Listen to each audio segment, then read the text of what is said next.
ఓం శ్రీ శివానంద గురుభ్యో నమ. శ్రీ ఆంజనేయ పరబ్రహ్మణే నమ. ఆత్మబంధువులు ఆత్మస్వరూపులైన మీ అందరికీ నమస్కారం. ఓం నమో భగవతే శ్రీ శివానందాయ. శ్రీ నిసర్గదత్త మహారాజు వారి పాదపద్మాలకి ప్రణమిల్లుతూ వారిచే అనుగ్రహించబడిన నిసర్గదత్త వారితో ధ్యానాలు అనే పుస్తకంలో వారి నిరూపణ చెప్పుకుంటున్నాం. 119 చాప్టర్లు అయిపోయినాయి. 120 వాళ్ళు చెప్పుకుంటున్నాం.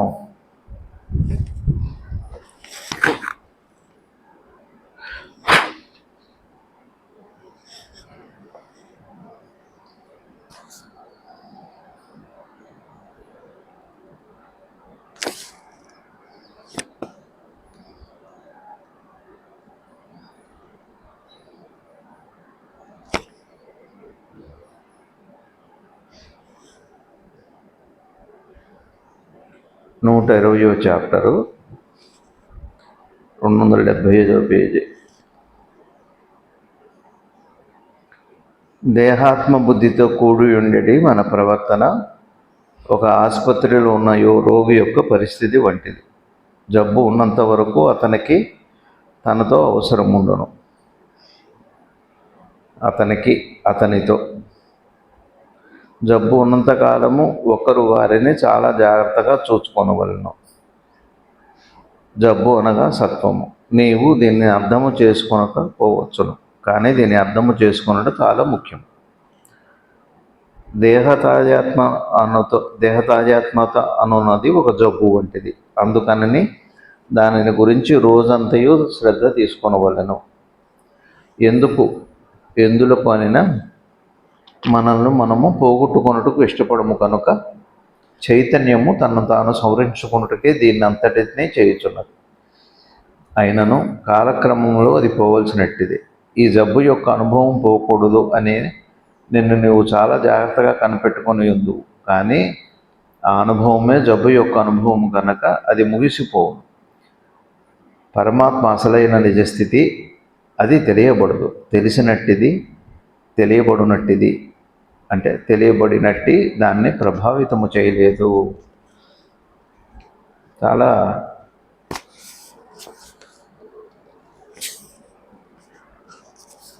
లోతైన విషయాలు శ్రీ నిసర్గదత్త స్వామి మనకి అనుగ్రహం చేస్తున్నారు.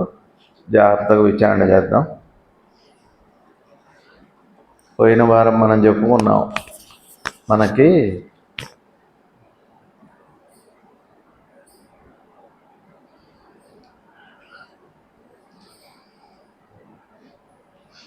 తేలిక అర్థం కావటానికి మెలకువ రాగానే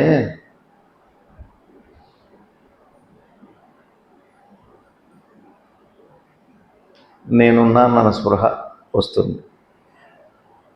అంటే ఏంటి, తేలిక అర్థం చేసుకోవాల్సింది ఏమిటి అంటే, నేనున్నాను అన్న ఎరుక తెలుస్తుంది అనే దానికంటే కూడా ఇది మనకి బాగా అర్థం కావాలంటే తెలియడము అనే ప్రక్రియ. అన్నీ తెలుస్తాయి కదా. వచ్చేవాడ తెలియటం అంటేనే మెలకువ కదా. మెలకువ అంటే తెలియటంలో అందులో నీ దేహం ఉండొచ్చు, ప్రపంచం ఉండొచ్చు, పక్కవారు ఉండొచ్చు, ఇక మొత్తం ఉండొచ్చు కదా. తెలియటం అనే ప్రక్రియ మెలకువ. మీకు ఇది అర్థమైందా? సరే, ఇప్పుడు 2వ పాయింట్. కూర్చోండి రమేష్ గారు, కూర్చోండి. ఈ 2వ పాయింట్ ఏంటి చెప్పండి. మనకి తెలిసిన తర్వాత దేనితో సంబంధం ఏర్పడుతుంది చెప్పండి? దేహంతో.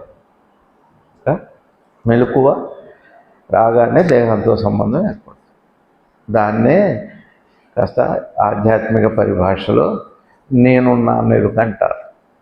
నేనున్నాను ఎరుక అనగానే అర్థమయ్యవట్లే మనకి, కొద్దిగా గంభీరంగా ఉంటుంది. నేనున్నాను ఎరుక అంటే ఏమిటండి అని అంటాం. ఏం లేదు, మెలకువ అంటే తెలియటం. సరే, తెలియటాన్ని కొద్దిగా మనం కొంచెం పక్కకు పెట్టి ఏం తెలుస్తుంది? దేహం తెలుస్తుంది. మెలకువకి ఎరుకకి దేహంతో సంబంధం ఏర్పడి దేహం తెలుస్తుంది. అంటే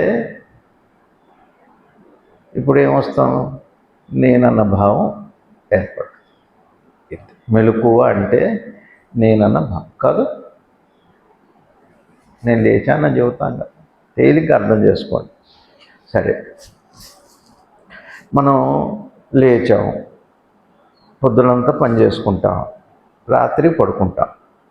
పడుకున్న తర్వాత కల వస్తుంది, కల వచ్చిన తర్వాత నిద్రపోతాం, కల అయిపోగానే నిద్రపోతాం. ఇక్కడ ఒక 3 పరిణామాలు జరుగుతున్నాయి. మెలకువ రాగానే దేహం తెలుస్తుంది, అంటే నాకు మెలకువ దేహంతో సంబంధం ఏర్పడి నేను అనే భావం, అంటే నేను దేహం అనే భావం, నేను మనిషిని, ఇవన్నీ వస్తాయి కదా. వస్తాయా? అర్థమవుతుందా? కష్టంగా ఉందా? దత్తం గారు అర్థమైందా?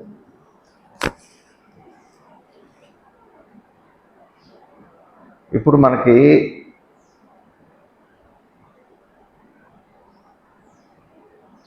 రాత్రి నిద్రపోయేంత వరకు దేహంతో సంబంధం ఉంటుందా ఉండదా? బాగా నిమ్మళంగా వినండి. ఇది ఎంత బాగా అర్థమైతే మనం ఇంకా ముందుకు వెళ్ళగలుగుతాం. లేకపోతే మన ప్రయాణం అట్లా సాగుతుంటుంది. ముందుకు వెళ్ళాలి కదా.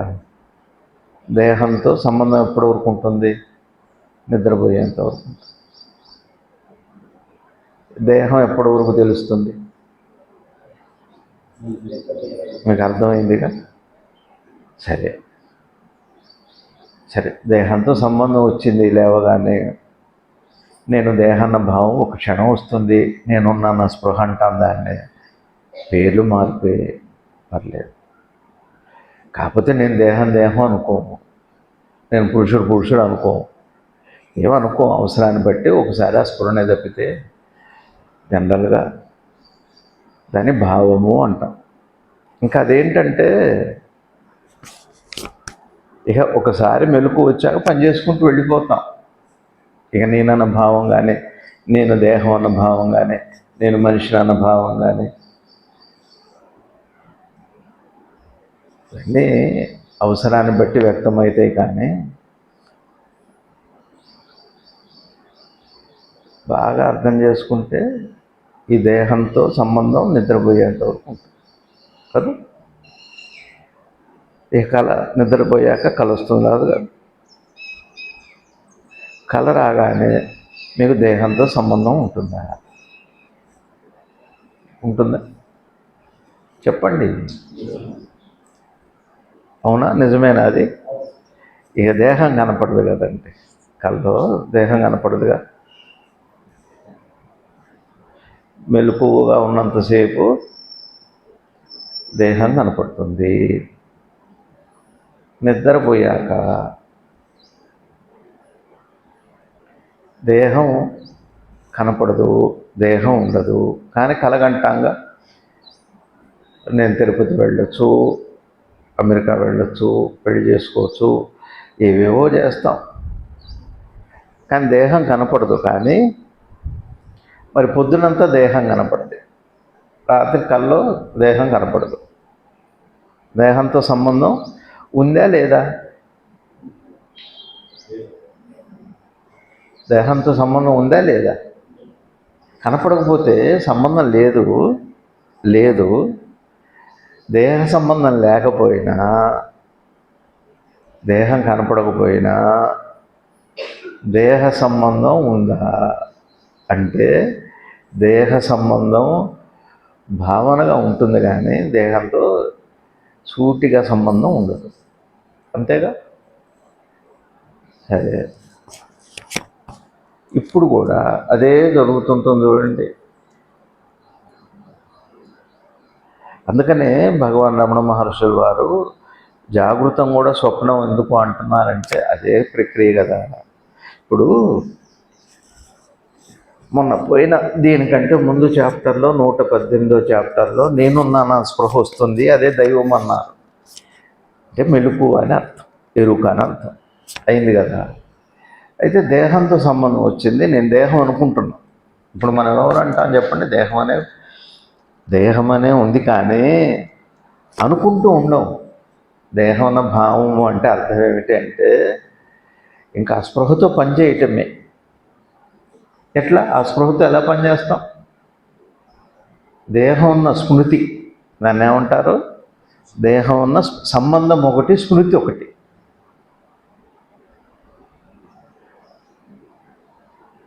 చెబుతా తేలిక అర్థం అవటానికి చెబుతాం. కొద్దిగా శ్రద్ధగా జాగ్రత్తగా వినాలి. ఇప్పుడు మనకు ఒక పేరు పెట్టారుగా. ఇప్పుడు నా పేరు రమణ అని ఉంది.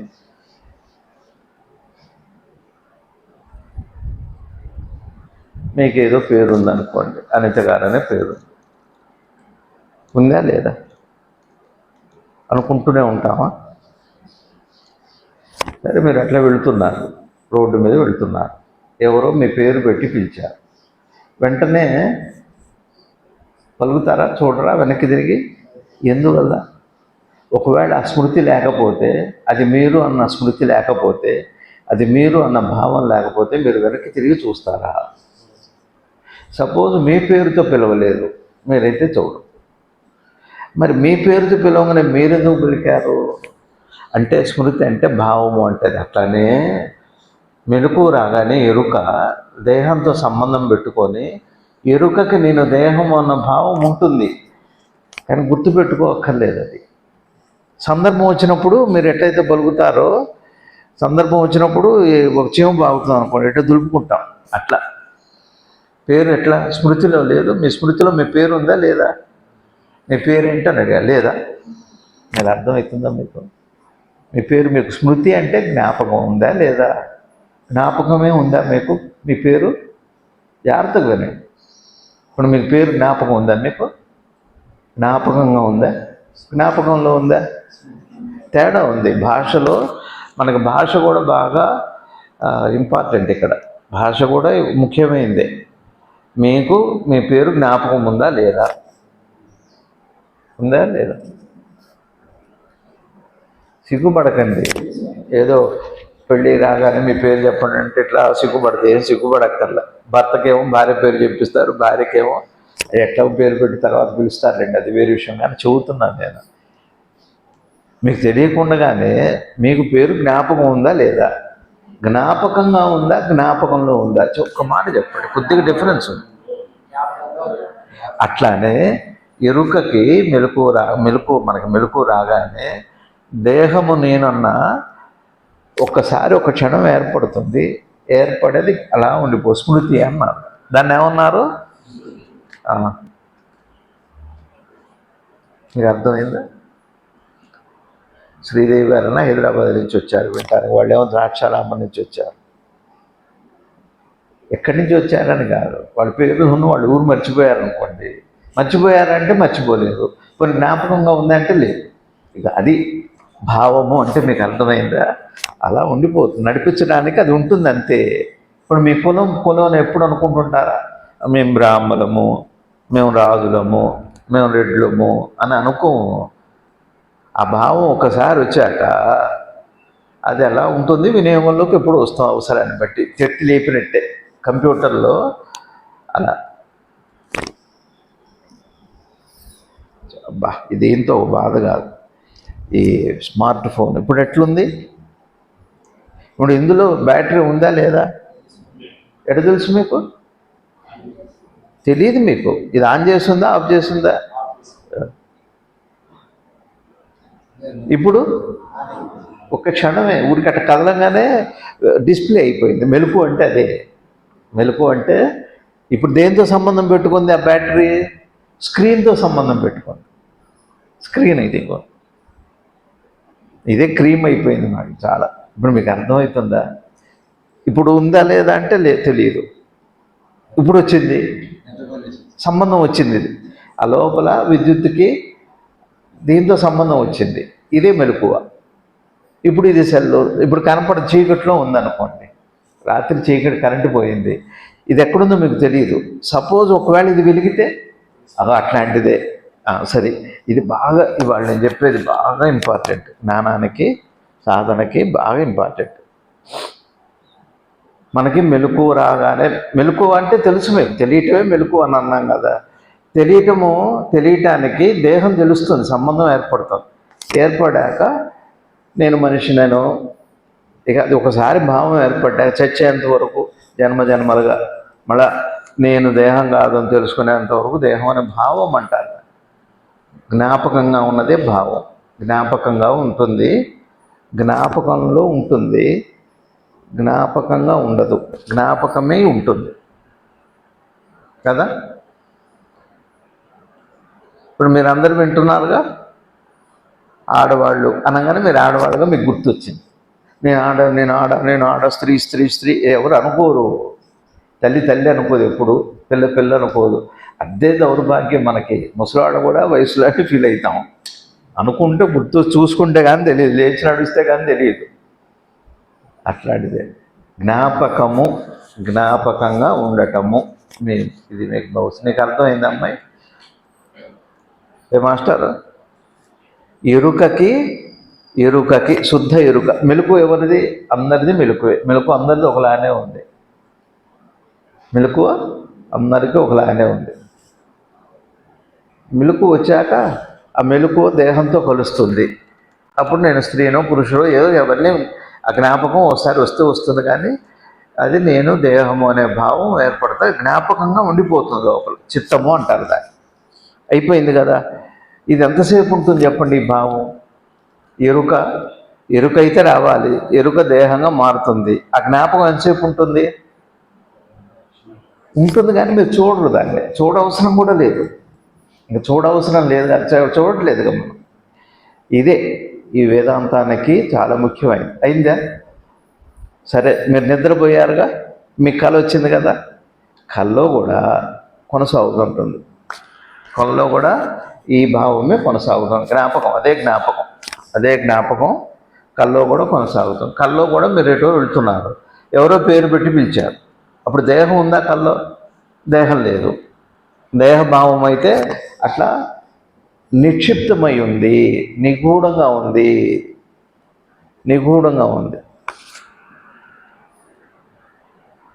బురకా వేసుకున్నట్టు అన్నమాట. సరే, అయిపోయింది కదా. అది ఉండమట్టే కళ వస్తుంది, లేకపోతే కళ రాదు. అది ఉండమట్టే కళ వస్తుంది. ఆ భావం ఉండకపోతే కళ రాదు. అయిందా? ఇప్పుడు మీకు మీ పేరు జ్ఞాపకం, మీ లింగం జ్ఞాపకం, మీ కులం జ్ఞాపకం, అన్ని జ్ఞాపకమే. మొట్టమొదట ఏర్పడేది నేను మనిషి అన్న భావం, అది జ్ఞాపకమే అనుకున్నాను. నా భావం అది. ఇది కూడా స్వప్నంలో కూడా ఉంటుంది. దాన్ని ఏమన్నారు? మెలకువలో ఉన్నప్పుడు దేహాత్మ భావన అన్నారు. దాన్ని ఏమన్నారు? మెలకువలో మీ జ్ఞాపకం లేకపోయినా కూడా దేహంతో కలిసి పనిచేసేటప్పుడు దేహాత్మ భావం.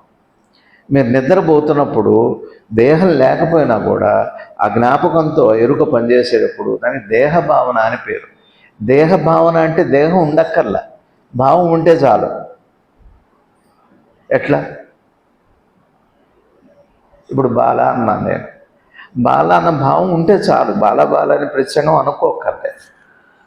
అర్థమవుతుందా? భావము అంటే లోపల నిగూఢంగా అంతఃచేతనంలో గూడు కట్టుకున్న అది ఎట్లా ఉంది మనందరికి కూడా. ఈ ఎరుకకి నేను మనిషిని, నేను దేహాన్ని అని అట్లా నిక్షిప్తమై ఉండిపోయింది. అది తెలుసుకునేంతవరకు పోదు. అయింది కదా. సరే, ఇప్పుడు మీరు కల్లో పలిచిన పేరు పెట్టి పిలుస్తున్నారు, నిద్రపోతున్నారు, ఆ గాఢ నిద్రలో ఉన్నారు. రమణ రమణ రమణ అని అన్నారు అనుకోండి, ఎవరు లేస్తారు? ఆ భావమేగా, ఎరుకకే ఆ భావం ఉంది కదా. అట్లానే ఇక్కడే భక్తి ఉపయోగపడుతుంది.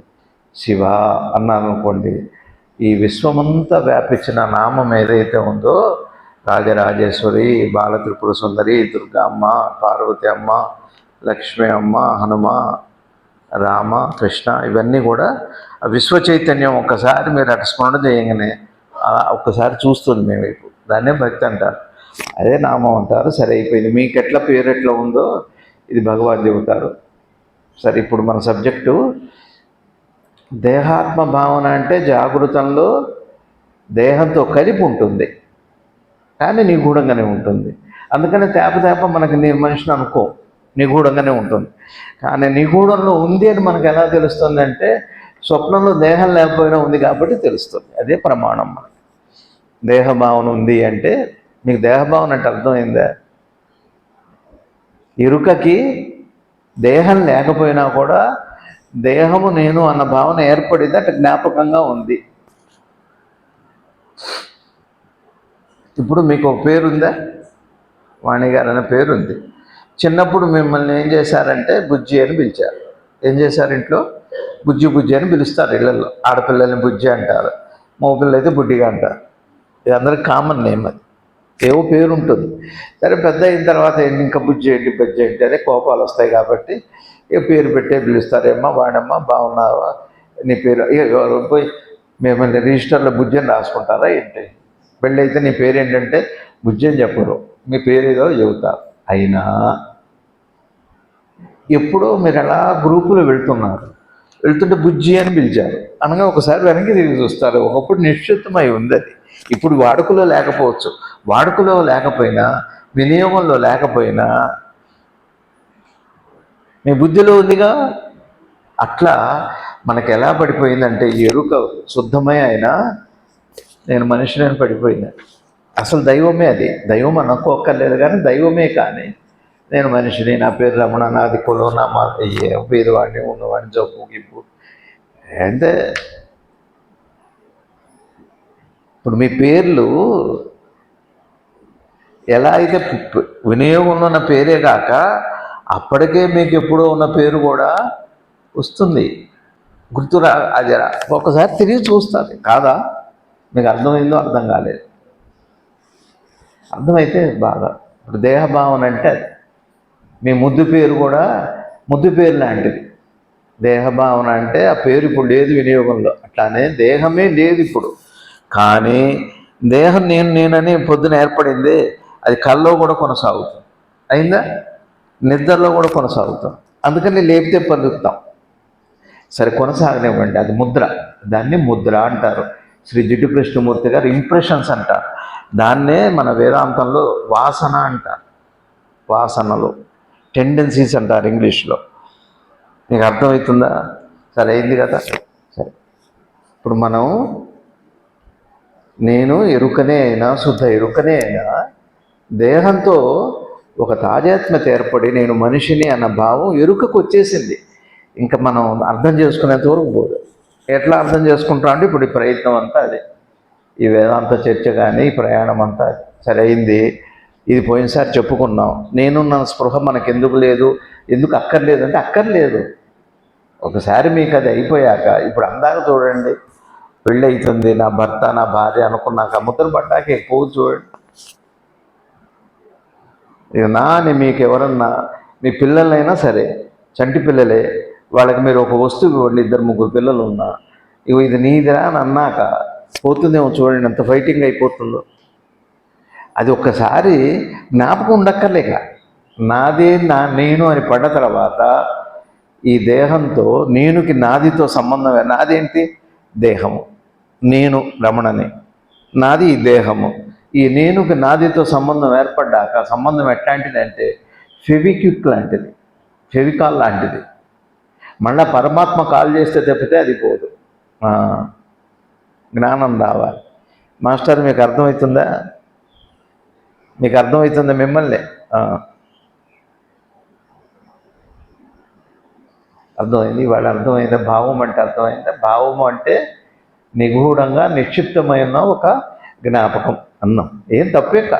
భావము అంటే అది నీ భావం లేరా అంటారు, ఈ ఆలోచన. ఇక్కడికి ఇది వచ్చిన తర్వాత అలా ఇప్పుడు మనకేమైంది అంటే యుగ యుగాలుగా జన్మ జన్మలుగా శ్రీకృష్ణమూర్తి గారు అదే చెబుతారు.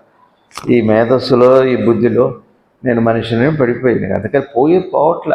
అందుకనే ఎంత వేదాంతాలు చెప్పినా, ఎంత ఎవరు చెప్పినా కూడా ఎందుకు పోవట్లేదంటే సాధన లేదుగా. 1 గంట చేస్తున్నాం, ఈ కాసేపు ఏదో వింటాం మనం.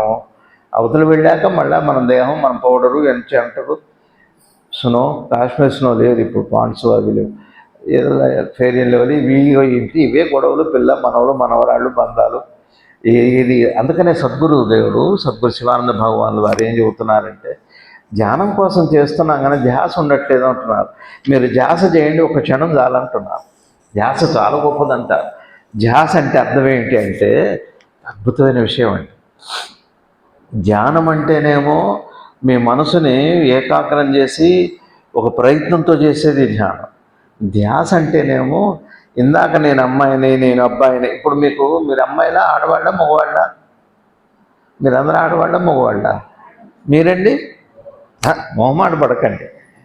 ఇది మేము పోగొట్టడం నాకు సాధ్యమవుతుందో మీరు పోగొట్టుకోగలరా చూడండి.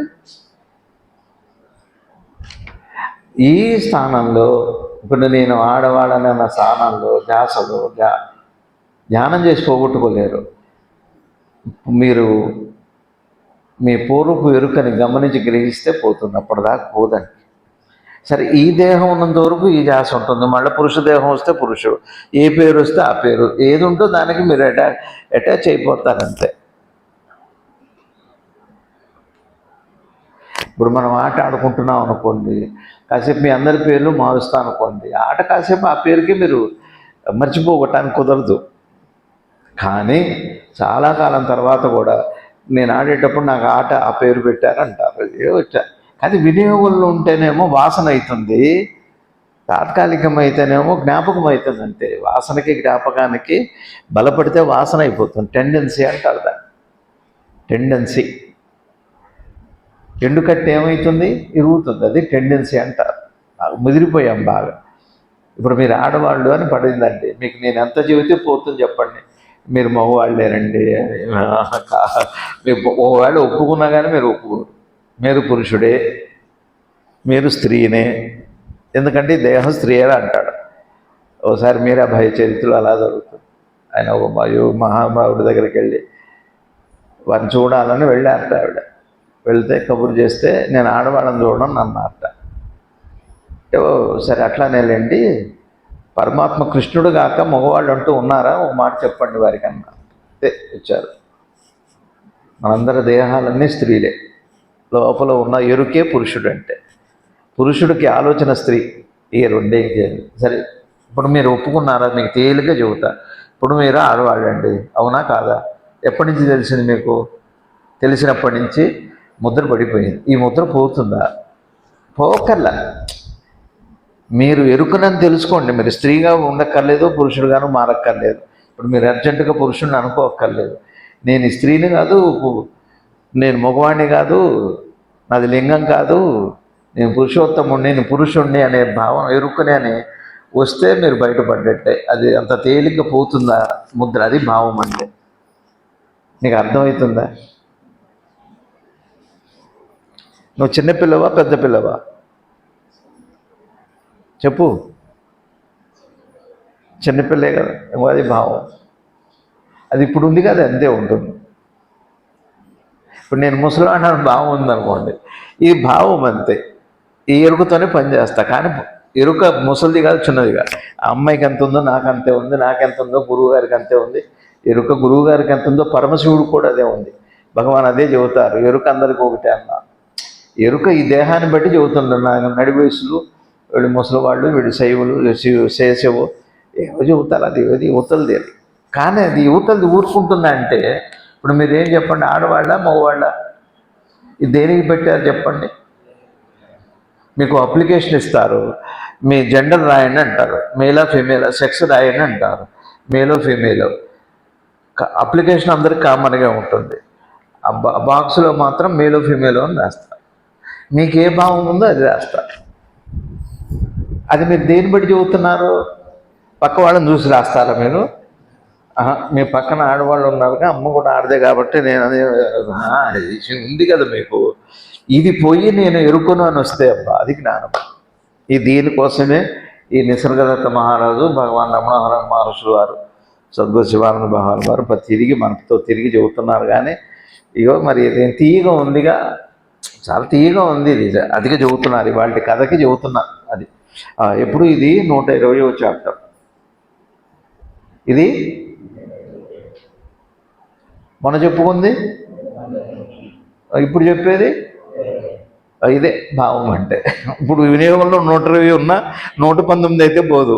ఇక అదే బలంగా ఉందనుకోండి, ఇప్పుడు నేను 120 అని చెప్పిన 119 కదండి అంటారు. అది ఇల్యూషన్, కొంత అనారోగ్యం. ఇక్కడ చూడండి, దేహాత్మ బుద్ధితో కూడి ఉన్నటి మన ప్రవర్తన ఒక ఆసుపత్రిలో ఉన్న రోగి యొక్క పరిస్థితి వంటిది. ఇప్పుడు మన పరిస్థితి ఎట్టా అంటే, నేను ఆడో మగో పడిపోయింది. అసలు నేను ఆడ కాదు మొగ కాదు, నేను కేవలం ఎరుకను మాత్రమే. ఎరుక ఆడది కాదు మొగది కాదు. అందుకనే పోయిన వారంలో సద్గురువులు శ్రీ నిసర్గదత్త స్వామి ఏం చెప్పారు చూడండి. పోయిన వారంలో నారాయణుడు అంటే దైవము, దైవములో నారాయణుడు యందు స్త్రీ ఉంది, పురుషుడు ఉంది. ఎరుకలో స్త్రీ ఉండొచ్చు, పురుషుడు ఉండొచ్చు, కానీ ఎరుక స్త్రీ కాదు, పురుషుడు కాదు.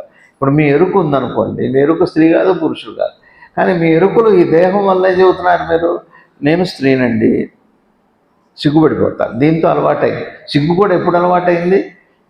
దీంతో మీకు అలవాటు చిన్నప్పటి నుంచి ఎలాంటి అలవాటు చేస్తే, ఇప్పుడు విదేశాల్లో నిక్కర్లు వేసుకొని తిరుగుతారు, వాడికి సిగ్గు రాదు. వాళ్ళకి ఒకవేళ అది అలవాటు చేయకపోతే అక్కడ కూడా సిగ్గు రాదు. అట్లా వాళ్ళు ఉన్నారు. ఇప్పుడు ఇక్కడ మీరు చీర అలవాటు అయింది, మీకు సిగ్గు వస్తుంది. ఇంకో రకంగా వేయాలంటే మీకు సిగ్గు వస్తుంది. కానీ చిన్నప్పుడు అది అలవాటు చేస్తే ఇగో ఇవే భావాలంటే నిగూడు కట్టిపోయినాయండి. ఇగో ఈ పై బట్టలు అంటేది చూడండి, ఇది జబ్బు.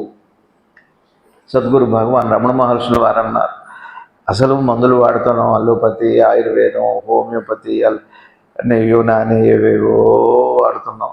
అసలు ఉత్తమోత్తమైన ఔషధం ఎరుకే, నీ స్వరూపమే అన్న. ఇదే చెబుతున్నా. మనం ఒక రోగి లాంటి వాడు. ఇప్పుడు రోగమే ఇది నేను దేహం అని అదే భగవాన్ అదే అంటారు. జబ్బు వస్తే పర్లేదు, శరీరమే ఒక జబ్బు కదా, జబ్బుకు జబ్బు వస్తే మంచిదే కదా అంటారు. అదే ఆ స్థాయి అది. మనకేమో బాధ. ఎట్లా అండి, ముసలివాడిని అయిపోతుంటే ఒప్పుకోం మనం. ముసలివాడు అవుతామంటే ఒప్పుకోం. ఎన్ని మేకప్లు చేస్తామో సరే కానివ్వండి. ఈ జబ్బు ఉన్నంత వరకు అతనితో అవసరం ఉన్న అతనితో అంటే వేరే వాళ్ళతో పడుతాం. ఏ జబ్బు ఉన్నంత వరకు నేను దేహము అనే ఎరుకకి దేహాత్మ భావన ఉన్నంత వరకు ఇక వేరే వాళ్ళతో అవసరం ఉంటుంది అంతే. వేరే వాళ్ళంటే అక్కడ ఏ వ్యక్తి అని అర్థం. అక్కడ మీ ఇష్టం. ఇక అక్కడ ఎన్ని వస్తాయి. ఈ మన ఇప్పుడు గొడవలకి ఏవి ఉన్నాయో అవన్నీ వస్తాయి. తనతో అవసరం కాదు. డబ్బులు ఉంటాయి, చూసేవాళ్ళు లేరు. ఇప్పుడు కంబైన్డ్ ఫ్యామిలీ అంటాం. ఇప్పుడు ఎవరో అమెరికాలో పిల్లలు ఉంటున్నారు, చూసేవాళ్ళు లేరు, వాళ్ళని హాస్టల్లో చేరుస్తున్నారు, వృద్ధాశ్రమాలు. సరే, అది ఒక గొడవ. అలా కాకుండా ఇంట్లోనే ఉండి ఎవరు పోయి వాళ్ళు పెట్టుకొని ఎవరు వంట వాళ్ళు పెట్టుకుంటున్నారు. ఏం తేడా ఏంటి? వృద్ధాశ్రమంలోనికి విడిగా ఉన్నదానికి ఇంట్లో ఎవరు పోయి వాళ్ళు పెట్టుకోవటానికి ఏంటి తేడా? ఎవరు పోయి వాళ్ళదే, ఎవరి మంట వాళ్ళదే. ఈ పొయ్యి ఏదో కాదు, ఇంకంతే. పొయ్యేది కాదు. పొయ్యి అంటే పొయ్యేది కాదు, పొయ్యిలో పోయాకే పోవాలి. ఒకే ఇంట్లో ఉండి వేరు వంటలు పెట్టుకోవటం, అన్నదమ్ముల మధ్య గొడవలు, తండ్రి కొడుకుల మధ్య గొడవలు. ఈ గొడవే జబ్బు అండి. దేహమే పెద్ద జబ్బు. ఈ జబ్బు వచ్చాక ఇక అన్ని జబ్బులు ఉంటాయి. ఈ క్యాన్సరే ఉండాలనే ఉంది. జలుబు చాలా బాధ పెట్టడానికి. ముక్కు బిగేస్తే చాలు గాలాడదు, దాని క్యాన్సరే రావక్కర్లా.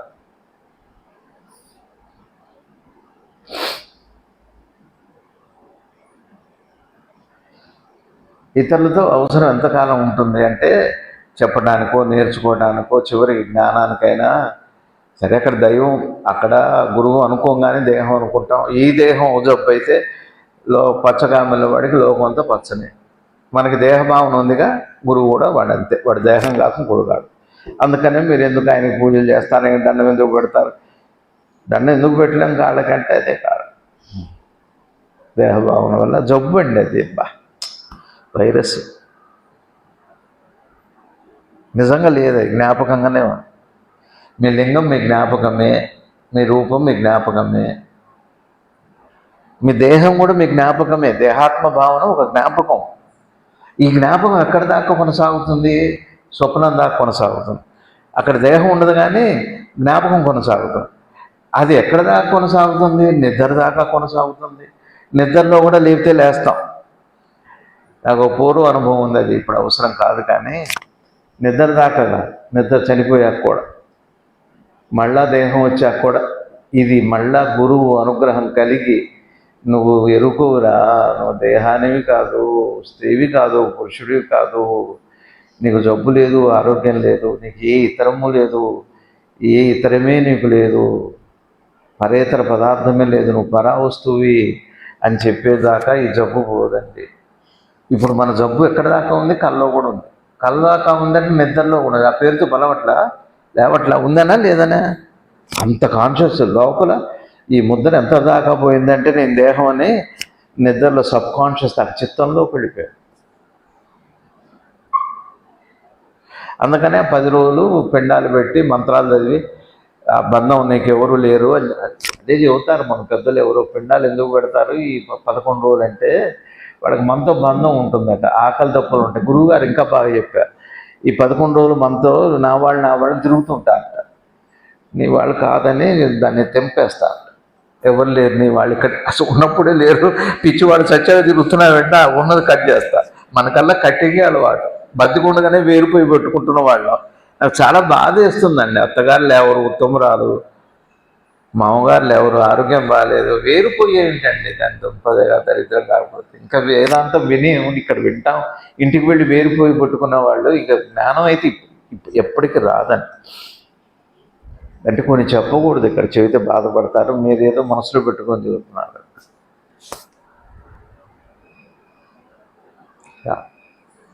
ఇట్లా మీరు ఒక 1000 ఏళ్ళు విన్నారు. ఈ రోగం వల్లే అక్కడ కూడా రోగం వచ్చింది. ఇక్కడ వినిపోయి ఇంట్లో వేరుపోయి పెట్టి వేస్ట్ అవ్వు. మా ఇంట్లో గ్యాస్ అయిపోయింది, అప్పుడు కావాలి అత్తగారు మామగారు, ఇది తీసుకెళ్ళి పెడతారు, మళ్ళీ వాళ్ళే తెచ్చుకోవాలి పోయి. ఏంటి వేరుపోయిలే అంటే అంత అన్నం మీకు ఉండు కదా, అంత అన్నం బెటర్ అంత కూర పెట్టలేరు వాళ్ళకి, ముసలి అన్ని చోట్ల సామాన్య ప్రజల దగ్గర నుంచి బాగా కోటీశ్వరుల దాకా ఇదే ప్రాబ్లం. సరే లేక పిల్లలు దూరంగా ఉన్నారు, అది ఒక బాధ పోనీ. సరే పిల్లలు లేరు, పాడు లేరు, హాస్టల్లో ఉన్నారు, అదొక బాధ. మొన్న ఎక్కడో ఢిల్లీలో ముసలాళ్ళని వృద్ధాశ్రమంలో కట్టేసి కొడుతున్నారటండి, యూట్యూబ్లో వచ్చి. ఏం దౌర్భాగ్యం. సరే యోగ సత్సంగాలు భగవద్గీత కాదని నేను అంటల్లా, మారతారేమో వచ్చినాయి, అవి మారిపోతున్నాయి కానీ వీళ్ళు మాత్రం మారట్లేదు. పుస్తకాలు అట్టలు మారుతున్నాయి, అది అవుతుంది. మనమేనా ఇక్కడ విన్న తర్వాత ఇంటికి వెళ్ళి ఎట్లేమో ఉపయోగం లేదని, ఉపయోగం లేదు. జ్ఞానం రాకపోయినా పర్లేదు, కనీసం ఈ వ్యవస్థ అన్న బాగుపడాలి. ఇది ఎందుకు చెబుతారు? మీరు కోపం వస్తుంది రాజేంద్ర గారు, మీకు కోపం వస్తుంది. అన్నదమ్ముల మధ్య గొడవలు ఏంటి, తల్లిదండ్రుల మధ్య, అత్తమామలు ముసలివాళ్ళు, వాళ్ళు ఉత్తమురాలు ఒక మాట అడగదు, చేత కాకపోయినా నాకు కాఫీ టీ పెట్టి ఇవ్వమని అడగదు అత్తగారు. ఆ తల్లికి చేస్తే ఎంత పోయింది, నారాయణ సేవ అండి అది. సత్యసాయిబాబా వారు చెప్పి చెప్పి ప్రేమ ప్రేమ సేవ. సేవ అంటే బయటికి వెళ్ళి చేస్తున్నారని ఇంటి వాళ్ళు మర్చిపోతున్నారే. సేవ అంటే బయట వెళ్ళి చేసేదా, తిరుపతి వెళ్ళి చేసేదా?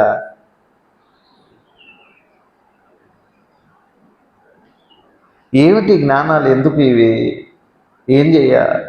సత్సంగానికి పిల్లలు రారు, కష్టం వస్తే మందులకు కావాలి, ప్రశ్నలకు కావాలి. ఆదివారం దొరకదా? పిల్లలు లేవట్లేదు, లేకపోతే లేపారు, ఎవరికి అప్పు చెప్పారండి పిల్లలు.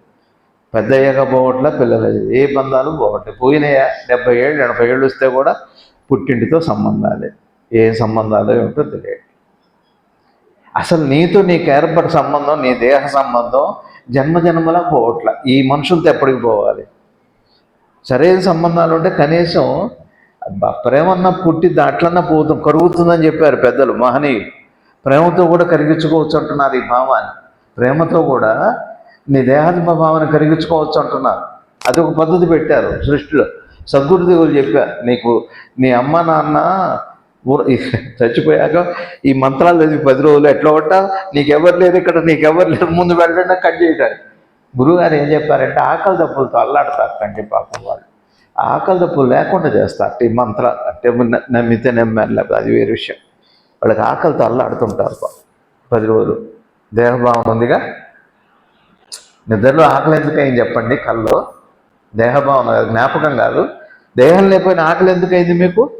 దేహం లేకపోయినా నొప్పి ఎందుకు తగిలింది? ఆ జ్ఞాపకం. నేను దేహం అన్న జ్ఞాపకం చాలండి, జ్ఞానం ఎన్ని జన్మలైనా రాదు. ముందు ఇది వదిలించుకోవాలి ఇప్పుడే. ఈ హాస్టల్ గొడవలు గొడవలు గొడవలు గొడవలు గొడవలు ఇంత విని ఏం చేస్తాం? మహా అయితే పిల్లలకి అదే చెబుతున్నాం.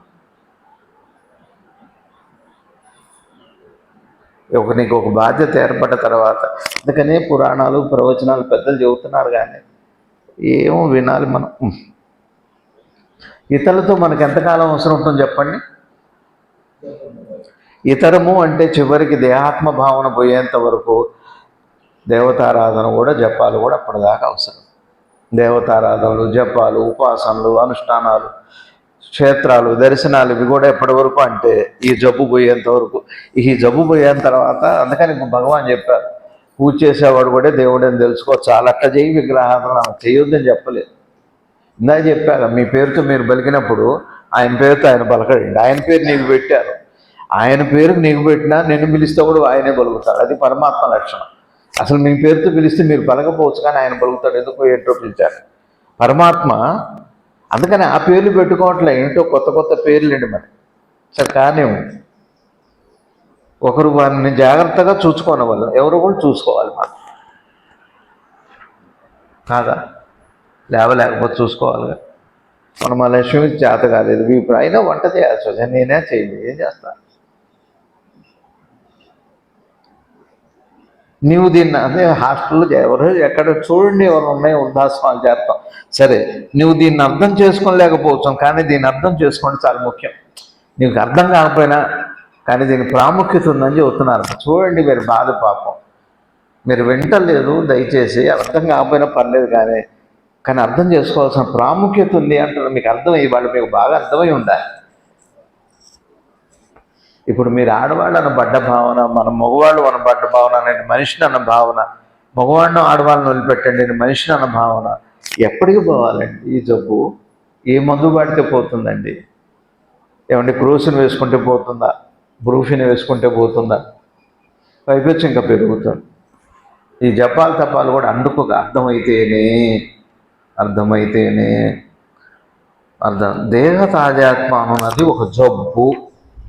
ఇప్పుడు మనకు దేహ తాజాత్మత ఉందా లేదా?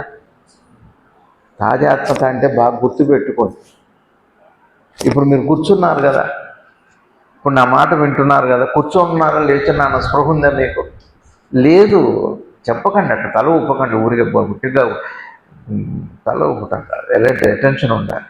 కుర్చీలో కూర్చున్న వాళ్ళకి నేను కుర్చీలో కూర్చున్నాను, నేను ఇప్పుడు మీరు అందరు మూతులకి మాస్క్ పెట్టుకున్నారు, ఆ స్పృహ ఉందా మీకు? తాజాత్మత అంటే అది కాదండి. నేను మనిషిని అని పని వేసుకోపోయిన జ్ఞాపకం ఉంది, అది తాజాత్మత. ఈ తాజాత్మత కాసేపు ఉండడం కాసేపు పోదు, నిద్రపోతే పోతుంది. నిద్రపోయినా నేను మనిషి అనుభవం పోవట్లేదు, చచ్చిపోయినా పోవట్లేదు, తిరిగి పుడితే కూడా పోవట్లేదు. అది తాజాత్మత అంటే. తాజాత్మత అంటే పడ్డ భావము. మా అత్తగారు మంచిది కాదు అంతే, మా వియ్యంకులు మంచివాడు కాదు, అది పోదండి. తాజాత్మత అంటే అది కాదే. అని మీ దేహంతో తాజాత్మత పెద్ద ప్రాబ్లమే కాదు. మీ తాజాత్మత ఇప్పుడు మనకు ఏర్పడ్డ గుణాలు తాజాత్మత అవి. ఇప్పుడు మీరు కూర్చున్నారా, నిలబడ్డారా, కాసేపు గుర్తుంటుంది. చదువుకునేటప్పుడు, సినిమాకి పోయినప్పుడు దోమలు కుడితే నల్లులు కుడితే కూడా తెలియదు. దేహ తాజాత్మత ఎక్కడుంది? ఒక క్షణంలో మరుపు వస్తుంది. శాస్త్రి గారు పాయింట్ అది కాదు. కానీ నిద్రపోయిన కల్లో కూడా, చచ్చిపోయినా కూడా నేను మనిషిని అన్న భావం. అసలు తాజాత్మత అంటే పెనవేసుకోపోయిన స్మృతి. నీకు బాగా వంట పట్టింది అంటారు, దాన్నే తాజాత్మత. వంట పట్టిన దాన్ని తాజాత్మత అంటారు. నీకు బాగా వంట పట్టింది, ఎవరు నూరు పోసారో కానీ బాగా ఎవరు నూరు పోసారో బాగా పట్టుకుంది, అది తాజాత్మత. ఇది కాదు, ఇదే ఉంది క్షణంలో పోతుంది. ఇప్పుడు మిమ్మల్ని బెదరగొడితే కాసేపటి ఈ భక్తి పోతుంది, అది కాదు.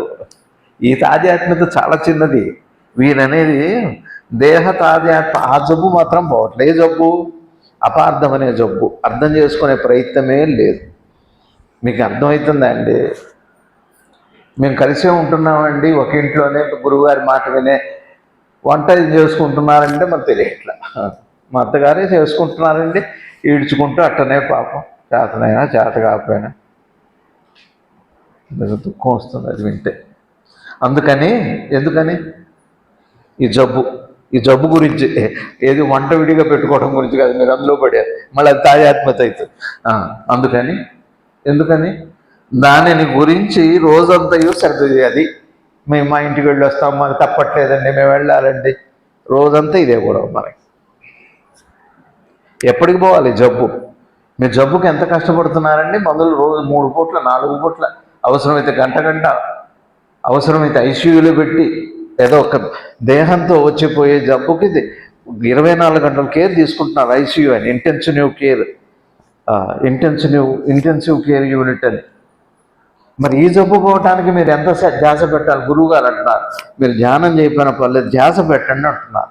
ధ్యాసనే శ్రద్ధ అని అన్నారు. మీకు అర్థమవుతుందా? ఇంటికి పోయి మళ్ళీ ఇదే దోళ్ళలో పడ్డాం అనుకోండి, అదే ధ్యాసలో ఉండాలి. ఎట్లా పోతుంది జబ్బు? మీ పిల్లాడికి ఒక జబ్బు వచ్చింది, వాడికి లేకపోయినా కూడా మీకు బాధపడుతూనే ఉంటుంది. కల్లో నిద్రలో ఎక్కడికి పోయినా, మా అబ్బాయి బాగాలేదండి, బాగా దిగులు పడతారే. దిగులు ధ్యాసే. ధ్యాసకి పరాకాష్టే దిగులు. ఇక దిగులు వచ్చాక ధ్యాస ఉండదు. ధ్యాస ఆవులకి తడిపోయి దిగులు మిగిలిపోతుంది. డిప్రెషన్ అంటారు జబ్బులో, మెడికల్ టెర్మినాలజీలో. డిప్రెషన్ వచ్చాక దేహభావన ఎందుకు ఉంటుంది? విషయభావంలో మునిగిపోయాడు. తాజాత్మత అంటే మీకు అర్థమైందా? షాక్ అంటారే, షాక్, అది తాజాత్మత. ఇగో ఈ మొదట ఏర్పడ్డ సంబంధం క్షణమైనా కానీ జన్మ వదలట్టేదండి. ఒక్క క్షణమైన గురువు యొక్క అనుగ్రహంతో పోతుంది. అది ఆయన వీక్షణ లక్షణం. అది గురువు యొక్క వీక్షణ. గురువుని ఎక్కడ చూస్తాం మనం? వాడిని దూరమాయే.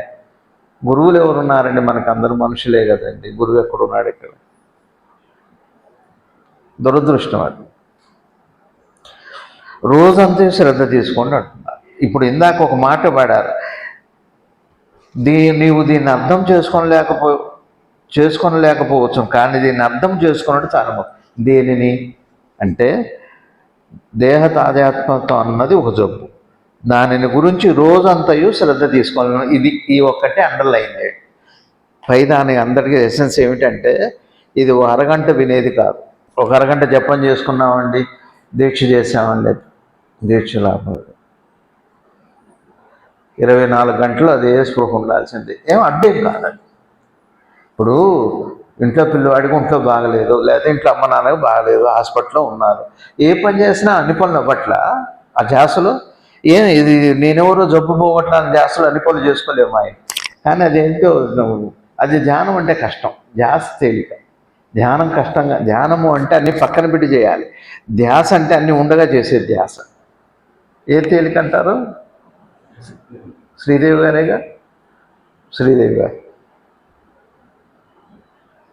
మాస్టర్, మీకు అర్థమైందా? ధ్యాస.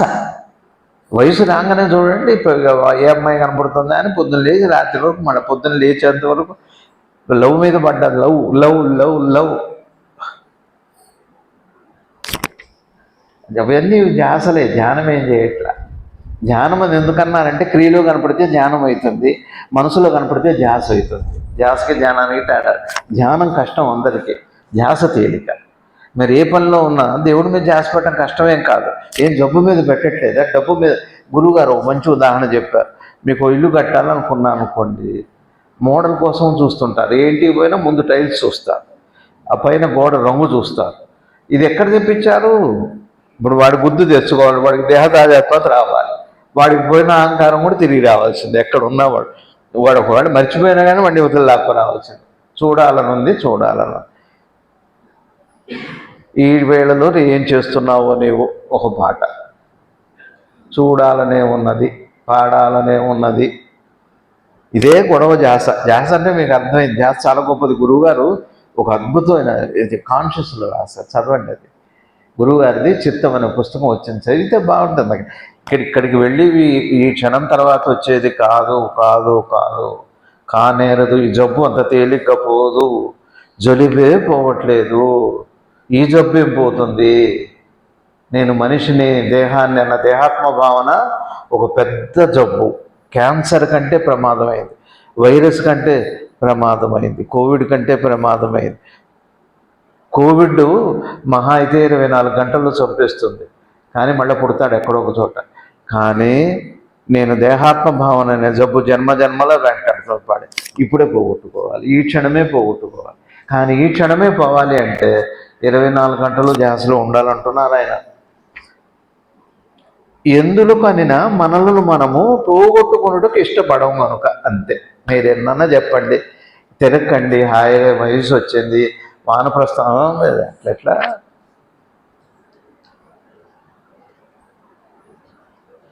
మాకు ఆ గురువుగారి పరిచయం, మాకు ఆ గురువుగారి పరిచయం. ఆ గురువుగారు అంత గొప్పవారు, గురువుగారు అంత గొప్పవారు. ఏమిటి మీకేం లాభం? ఆ గురువుగారు అంత గొప్ప. గురువులు పట్టుకొని తిరుగుతారా? ఇంట్లో 70 mm టీవీ పెట్టుకొని టీవీ చూసుకుంటూ కాళ్ళు ఆరజాపుకొని ఒక పక్క మూతి పక్కకు పెట్టి పక్షవాతంతో ఇది వదలం. మా గురువుగారు చాలా గొప్పవారు, ఇప్పుడు లేరండి. ఎంత గొప్పవారో ఇప్పుడు లేరట. గురువుగారు ఎంత గొప్పవారో పాపం ఇప్పుడు లేరు. ఇంకా గురువు ఎక్కడ నీకు అర్థమయ్యా? టీవీ ముందు కూర్చొని టీవీలో చెప్పే మాట. మా గురువు గారు ఎంత గొప్పవారు మీకు తెలుసా అంటే మీ గురువు పనికి మాలినమాట. మీ గురువు వచ్చేసాడు అప్పటికి. ఏ గురువుల మధ్య గొడవలు. మా గురువు ఎంత అసలు ఏ స్థాయి అంటే ఏమర్థమైంది నీకు స్థాయి? గురువు స్థాయి చెప్పగలవా? గురువు స్థాయే లేదు, నీ అజ్ఞాన స్థాయి. గురువు స్థాయి నిర్ణయించడం నీ అజ్ఞానానికి స్థాయి, పరాకాష్ఠ. నా భర్త ఎంత గొప్పవాడు? భర్తే గొప్పవాడు. గురువుగారు ఒకసారి మేము పెళ్ళి అయ్యాక వెళ్తే చెప్పారు, భార్యే గొప్పది, భార్య అన్నం గొప్పది కాదన్న. భార్య అన్న పదమే ఎంత అద్భుతమైన మాట అండి. భార్య పోయినాయండి, అన్నీ పోయినాయి, విలువలు పోయినాయి, సరే వేరు విషయం అనుకోండి. ఎక్కడ మా గాలి ఒకటి పేజీలు అప్పుడే 5 చాప్టర్లు. దీని తొందర ఏమిటండి? 125 నుంచి 125 చాప్టర్ వెళ్ళిపోయింది గాలికి. మనం వెళ్ళిపోయినట్టే. మా గురువుగారు చాలా గొప్పవారు. ఎవరండి చాలా గొప్పవారు? ఎవరితో చెబుతారు? ఎవరు ఎదురుగా వచ్చిన గురువు గారు వాళ్ళ శిష్యులతో. ఇప్పుడు వాళ్ళ గురువు గారు పాపం, వాడు ఏమనుకోవాలి పాపం?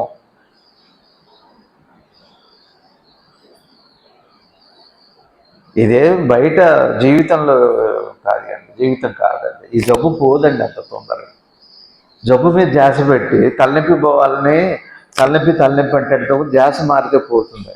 ధ్యాస మార్చాలి. అది అక్కడ కూడా ధ్యాసే వచ్చేది. ధ్యాస మారితే ఇప్పుడు నీ ధ్యాస నేను దేహాన్ని పడిపోయింది, ధ్యాసలో మార్పు రావాలి. అందుకని ధ్యాసే 24 గంటలు ఉండాలి. తగ్గించుకోవాలండి. 70 ఏళ్ళు 60 ఏళ్ళు వచ్చాక నాకెవరు నేను లేరని నేను చెబుతున్నా. నాకు ఫోన్లు పెట్టొద్దండి, మెసేజ్లు చేయకండి దయచేసి, నాకు ఓపిక లేదు. సరే మీరేం ధ్యానం చేయను, నీకెందుకు, నేను చేస్తానో చేయను, నీకెందుకు, నాకు మీరు మెసేజ్లు పెట్టద్దు, ఫోన్లు చేయొద్దు. నీకేంటి బాధ? ఇప్పుడు ధ్యానం చేసేవాళ్ళకి మాట్లాడుతున్నారు. ఇదేనా జ్ఞానం అంటే? ఏమో మాకు చాలామంది గురువులు చూసాం కానీ నేనేదో నా తంటాలు నేను పడుతున్నాను. మీ గురువులతో నాకు ఎందుకు గొడవ? నా బతుకు నన్ను బతకనివ్వండి. ఎందుకు మెసేజ్లు పెడతారు? ఉన్నారు కదా జాతకాలు చెప్పేవాళ్ళు ఉన్నారు. నా గురించి కాదండి, అందరికీ ఉన్న బాధే. చూడాలని మిమ్మల్ని ఎగురుకుంటూ వెళ్ళాలి. ఒక చిన్న ఫంక్షన్ హైదరాబాద్లో వెళ్ళాలంటే వందల ఖర్చు, గంటలు ఖర్చు, వ్యయ ప్రయాసం. టీవీగా కూర్చోవటం, టీవీ చూడటం, 24 గంటలు ఉంటున్నారంటారు. ఏమంటున్నారు చూడండి. కానీ దీన్ని అర్థం చేసుకొని చాలా ముఖ్యం. దీన్ని ఈ ఒక్క మాట మిగిలిన వదిలిపెట్టండి, మీకు అర్థం కాకపోయినా పర్లేదు. దేహాత్మ భావన అన్నా, దేహ భావన అన్నా, త్రివిధ అవస్థలన్నా, ఎరుకన్నా, చైతన్యం అన్న అర్థం కాకపోయినా పర్లేదు. కానీ ఈ ధ్యాస 24 గంటలు, ఈ జబ్బు పోవాలంటే ఈ ధ్యాస 24 గంటలు ఉండాలి అన్నమాట మీకు చాలా ముఖ్యము. ఇది మీకు అర్థమైందా? అరే అబ్బాయి, నీకు స్వీట్ కావాలంటే చాలా కష్టపడాలి, ఇది ముఖ్యం. సీటు తర్వాత పొజిషన్ తర్వాత.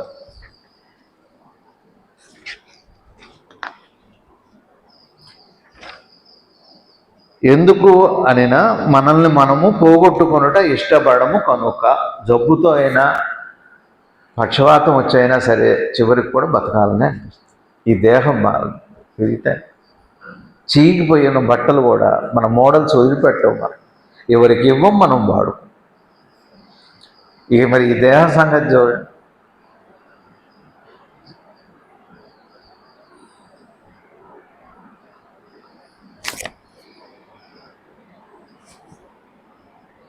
చైతన్యము తను తాను సంరక్షించుకున్నట్టుగా దీన్ని అందరినీ చేయుచున్నది. అజ్ఞానం ఏంటంటే దానికో లక్షణం. జబ్బుకు బాగుండాలంటే ఇప్పుడు మనకి మోకాళ్ళు నొప్పులు వచ్చినాయి అనుకో, ఆలుగడ్డ కూరే తినాలనిపిస్తుంది. ఎందుకంటే ఆలుగడ్డ కూర వల్ల వాతం పెరుగుతుంది. వాతం పెరిగితే కానీ మోతాడు. ఆ జబ్బు కోరుకున్న జబ్బు లక్షణం అది, మీ లక్షణం. ఎవరో చెబుతారు షుగర్ వచ్చాక ఎప్పటిదాకా తీపి మీద ఇష్టం తిన్నప్పుడు ఇక తీపి తినాలని క్రేవింగ్ వస్తుంది. Craving for sweet. అది షుగర్ కోరుకుంటుంటుంది. మరి వీడు బతుకుతాడా? జబ్బు లక్షణం అది. దేని లక్షణం అది? ఈ చైతన్యపు లక్షణం. చైతన్యం అంటే మీరు చుట్టగా అర్థం చేసుకోండి.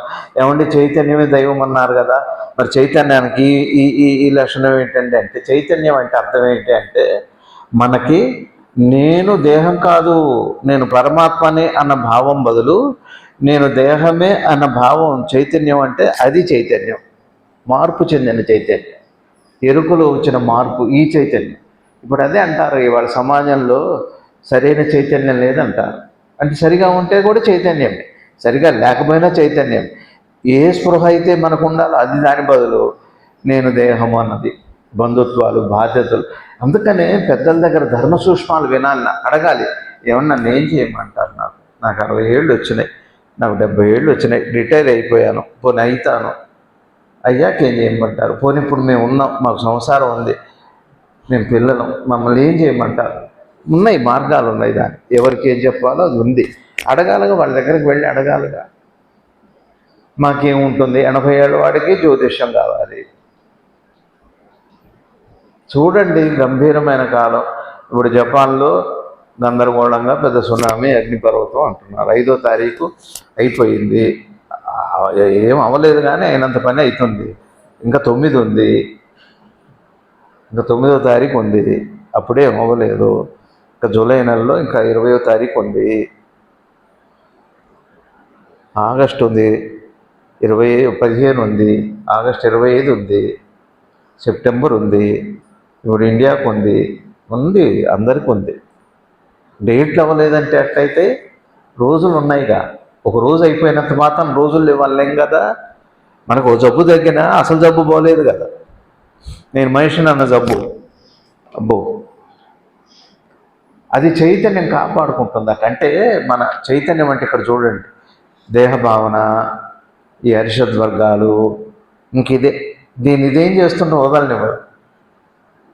గురువుగారు అన్నారు, డబ్బులు మోహం ఉంటుందా? డబ్బు లక్షలు చూడండి, మీకు 4 రూపాయలు రాగానే 40 చేయాలనిపిస్తుంది, 40 చేయగానే 400 చేయాలి. లక్షలకి తృప్తి ఉండదు. చూడండి, ఎంత పోయినా తృప్తి ఉండదు. ఆ డబ్బు అంతే, ఒకసారి వస్తే అంతే. గురువులు చాలా జాగ్రత్తగా ఉంటారు, జ్ఞానం. సరే అయినను కాలక్రమంలో అది పోవచ్చు. ఇక్కడ ఏమంటున్నారంటే, ఒకవేళ నీకు పోకపోయినా ఇది పోవాల్సిందే, మళ్ళీ రావాల్సింది. సరే, మనకి నిద్రలో దేహభావన ఉండేట్లా, దేహాత్మ భావన ఉండట్లా, పోనీ తెలియట్లా, కానీ మళ్ళీ రావట్లా. అది అంటున్నారు. ఏమంటున్నారంటే, నువ్వు పట్టుకొని కూర్చున్నా ఈ దేహాన్ని, జబ్బు చేసావు, వయసు వచ్చావు, కాలం వచ్చావు, పోతావు కదా. అందుకని మనకి సంప్రదాయంలో ఒక మాట ఉంది, చనిపోయానని రాయకుండగా కాల ధర్మం చెందే, కాలధర్మం అంటారు. చనిపోయాను కాలధర్మం అంటారు. ఆ స్పృహ ఉండాలని ఆ మాట వాడతారు. ఇప్పుడు మీరు వద్దనుకున్నా పోవాల్సింది తప్పదు. మనం ప్రీతి అంతే. నేనే మా అందరి ఇళ్లలో పెద్దవాడిని అంటాం మనం. దానికే అందరికి నేనే పెద్దవాడిని, పెద్ద జ్యోతిష్యుని అంట, పెద్ద డాక్టర్ని అంట, పెద్ద యోగిని అంట, కానీ పోవాల్సిందే.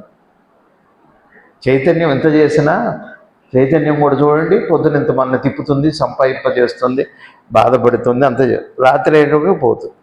ఒక రోజున దేహంలో నుంచి కూడా పోదు, కానీ మళ్ళీ తిరిగి వస్తుంది. జబ్బు ఉందిగా, జబ్బు ఏం చేస్తుంది అంటే తిరగబెడుతుంది అంట.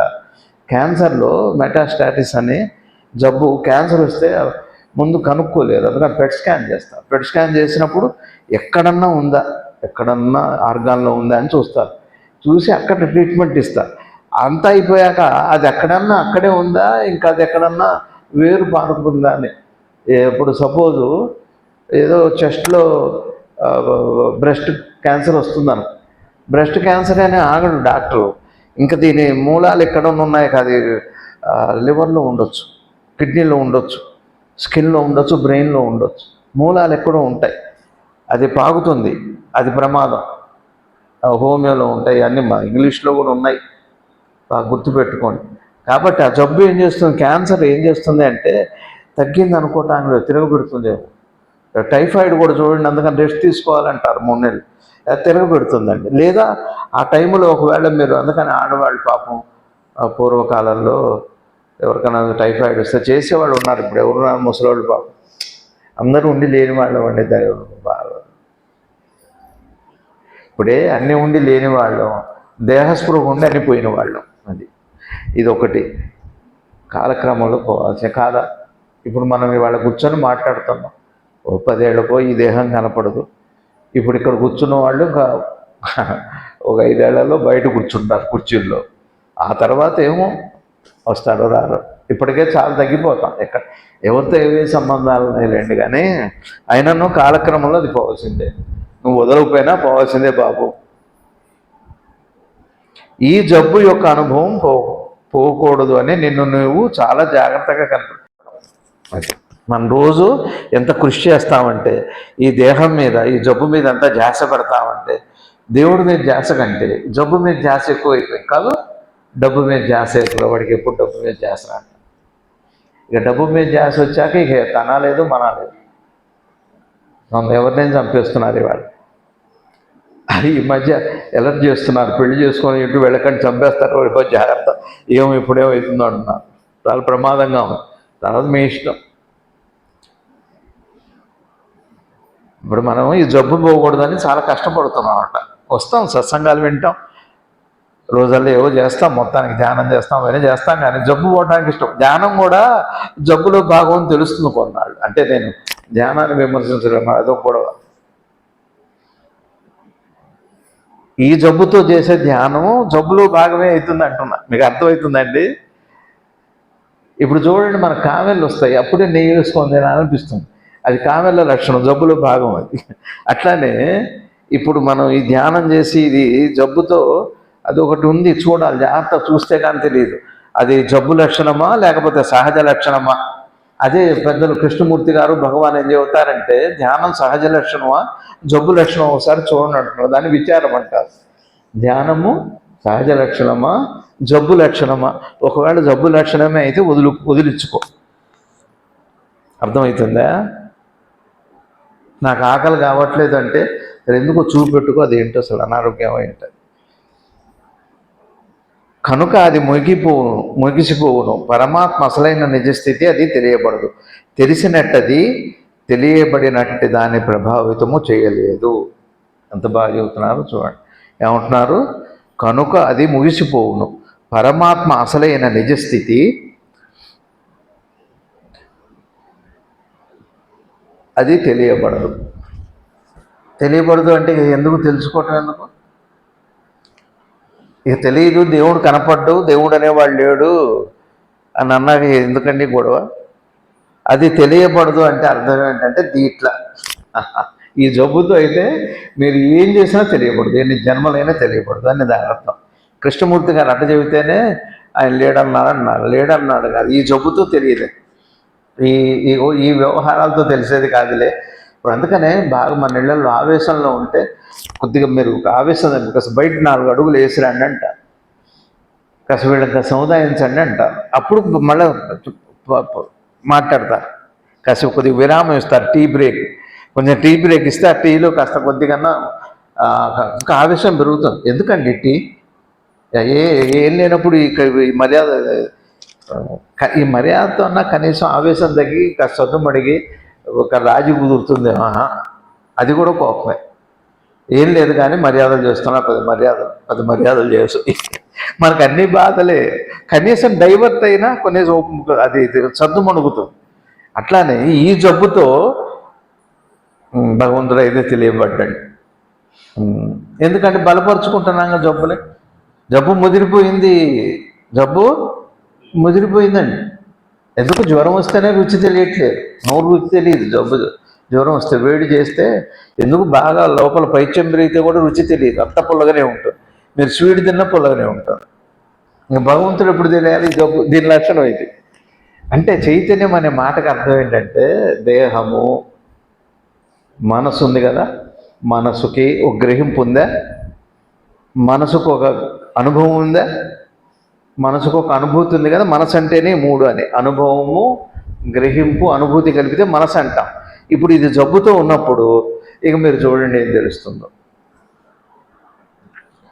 ఇప్పుడు మీరు జబ్బుతో చాలామంది డాక్టర్ని కలిసి ఉంటారు జ్వరాలు వచ్చినప్పుడు. ఏమంటే డాక్టర్ గారు మాకు రుచి తెలియట్లేదండి, తినబుద్ధి కాదు. ఇది తగ్గనేమో 2 రోజుల్లో అది పోతుంది. అది నీ లక్షణం కాదు, దాని లక్షణం అని చెబుతారు. ఇది నీకున్నది కాదు, అది జ్వరం లక్షణాలు అవి, రుచి తెలియదు. అట్లానే మనసుకి సహజ స్వరూపంలో మనసు శుద్ధమైంది, సహజంగా ఎరుక దాని లక్షణం, శుద్ధ గ్రహింపు. కానీ ఆ గ్రహింపు, అనుభవము, అనుభూతి దేహాత్మ భావన అనే జబ్బుతో దానికి ఏమైంది? మొత్తం తీరుగా తేడా కనపడుతుంది. గ్రహించింది వేరుగా ఉంటుంది, అనుభవం వేరుగా ఉంటుంది, అనుభూతి కూడా వేరుగా ఉంటుంది. ఇంతే, దాని లక్షణాలు ఇవే. అదే అందుకనే ఆ చైతన్యం అంతా అప్పుడేమవుతుంది, ఆ జబ్బు చేశాక ఇక వదలు అది కాదు. నా వాళ్ళండి, నా వాళ్ళు నేను ఎట్ట వదులుకుంటాను, నా వాళ్ళు నేను ఎట్ట వదులుకుంటాను. వాడెవరో మొన్న కంచిస్వామి వారు చెప్పారు మనం పోయినప్పుడు, ఆ కొడుక్కి కనీసం చివరిలో స్మరణ చేస్తాను, కొడుకు నారాయణ అని పెట్టారు. పెడితే సరే కొడుకులు చచ్చిపోయే ముందు పిలిచిన తర్వాత వాడికి ఏది రావట్లా, చూస్తున్నాడు, మాట ఏమన్నాలో తెలియట్లే. కనీసం స్మరణ చేయిస్తాను మోక్షం వస్తుందని చెప్పని నారపీసి తీసుకొచ్చారు. కనీసం నారాయణ అనిపోయిన నారాయణ మదం వచ్చిన చాలు ఈశ్వరుడు సంతోషపడతాడు, ఉత్తమ జన్మ వస్తుంది అని నారపీసి తీసుకొచ్చి పెట్టి, నాన్నగారు ఇదేంటి అంటే అప్పటిదాకా విడిగినే ఉన్నాడు నాన్నగారు అన్న. నాన్నగారు ఇదేంటన్నాడు, పీచు అని చచ్చిపోయాట. ఇంకేం పీసు? కనీసం నారాయణ శబ్దం ఉండేదని కంచిస్వామి వారు మనం మేము పోయినప్పుడు ఊరికి సరదాగా మాకు కథ చెప్పారు. గొప్పవాళ్ళు అంటున్నారండి, మనం వాడుకోగానే ఏం చేస్తాం, మనకల్లా ప్రశ్నలు, ఆరోగ్యాలు, అనారోగ్యాలు, జబ్బులు, గొడవలతోనే చేస్తాయి. దీని లక్షణం ఇది, జబ్బు లక్షణం. చిత్రం ఏంటంటే ఈ జబ్బు లక్షణం. అందుకే గురువుగారు దాన్ని కూడా ఎంజాయ్ చేసేవాడు. ఆయన ఏం చేసేవాడు, పచ్చం చేయించేవాడు. మన గురువుగారు చాలా సాగటం, నా నట్నే సాకారు ఆయన, మహనీయుడు పాపం. ఎక్కడికి పోలేదు వారు, అందుకని నాకు ఇష్టం వారు. ఎక్కడికి పోలేదు కాబట్టి ఇష్టం. పోయిన వాడి మీద ఇష్టం ఉండదు. ఇష్టం ఎప్పుడు ఉంటుందంటే ఉన్నవాడి మీదనే. అది ఉండే వస్తువు కాబట్టి మనకి చచ్చిపోయినా మనకి ఇష్టం ఎందుకు ఉంటుందంటే వాడు ఎక్కడికి పోలేదని తెలియట. సరే మనం తద్దినాలు పెట్టి పోకూడదు, వాడు ఎక్కడికి పోతాడు, వస్తువు ఎక్కడికి పోదు. అందుకనే మనకి ప్రీతి, తల్లిదండ్రులన్నా వాళ్ళన్నా పోయినా కానీ ఎందుకు ఉంటుందంటే ఇష్టం, అసలు వస్తువు లక్షణం ఎక్కడికి పోతుంది కాబట్టి. అది తెలిసినట్టిది తెలియబడనట్టి దానిని ప్రభావితము చేయలేదు. తెలిసినట్టిది అంటే ఈ జబ్బు, తెలియబడనట్టి అంటే జబ్బుతో ఉన్నప్పుడు. ఇప్పుడు మామిడి పండు మీరు ఉంది, పంచదార తీగుంటుందా లేదా చెప్పండి. జ్వరం వచ్చింది, దానికి ఒక లక్షణం ఉందా? మరి మీకు కూడా తెలుసుకునే లక్షణం ఉందా? ఉంది. కానీ జ్వరం ఉంది, పంచదార ఎట్లుంటుంది? చేదు ఉంటుంది జ్వరం వచ్చినప్పుడు.